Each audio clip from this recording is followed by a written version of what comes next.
Hey everybody, this is Germain Honda of Beavercreek's internet team, and today we're going to learn about the traffic sign recognition system.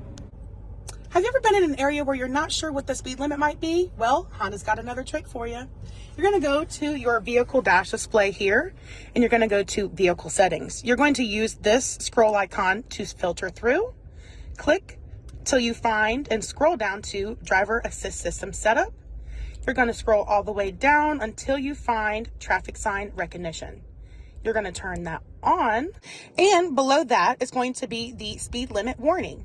You will click that to turn it on, and this will give you a little icon of the speed limit, and it will start flashing once you have met the speed limit or exceeded that.